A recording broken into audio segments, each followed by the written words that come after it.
dit ceci. Mais vous recevrez une puissance, le Saint-Esprit survenant sur vous, et vous serez mes témoins à Jérusalem, d'abord dans la cité de Dieu, dans toute la Judée, dans la Samarie, et jusqu'aux extrémités de la terre. De là où cela a commencé en Israël, à partir de Jérusalem, où ils ont vécu ceci. Aujourd'hui, étant en France, pour ceux qui sont en Afrique et pour ceux qui sont dans le monde entier, nous sommes aujourd'hui jusqu'aux extrémités de la terre. Le Saint-Esprit devrait venir pour quel but? Pour que nous soyons des témoins de Jésus. Qui appelle-t-on les témoins de Jésus? Les témoins de Jésus sont tous ceux qui ont reçu le Seigneur Jésus dans leur vie, comme leur Seigneur et leur Sauveur personnel, afin de porter son témoignage au devant des nations. Mais quel témoignage? Le témoignage du salut qu'ils ont reçu en Jésus-Christ, le témoignage de la bonne nouvelle. C'est pour cela que Jésus va leur dire, allez par toutes les nations, faites de toutes les nations des disciples.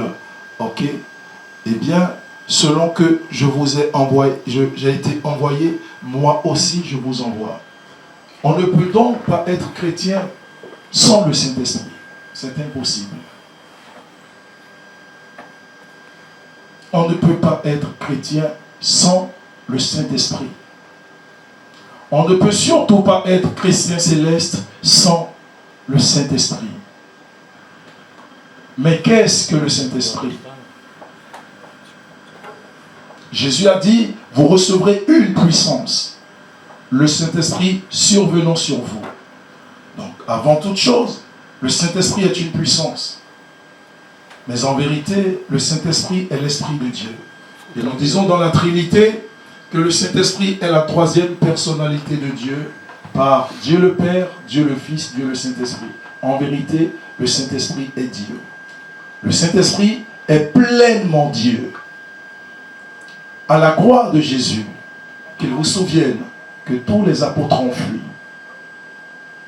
Évidemment, ils ne pouvaient pas rester là. Le maître était en train de se faire tuer. Si jamais ils restaient là, eux aussi se feront massacrer. Qu'ils vous souviennent que Pierre a suivi le Seigneur cette nuit-là quand le Seigneur a été arrêté.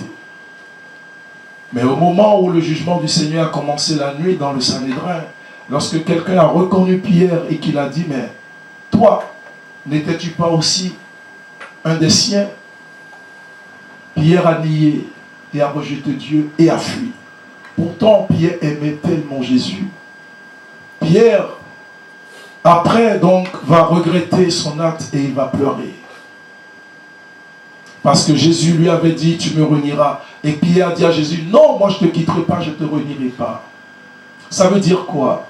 Qu'au-delà de notre foi, au-delà de notre volonté, pour faire quoi que ce soit, pour nos vies et en Christ, si le Saint-Esprit n'est pas dans nos vies, nous ne pourrons jamais prendre la bonne décision. Je ne veux pas prêcher solennellement sur une chaire, je veux prêcher à une famille. Et je connais chacun, et je connais ce qui nous arrive, pour que nous comprenions. Le monde entier, au départ, a rejeté Dieu par le péché, au travers d'Adam. Mais Adam est né avec la gloire de Dieu en lui, avec l'Esprit de Dieu en lui, avec le Saint-Esprit en lui.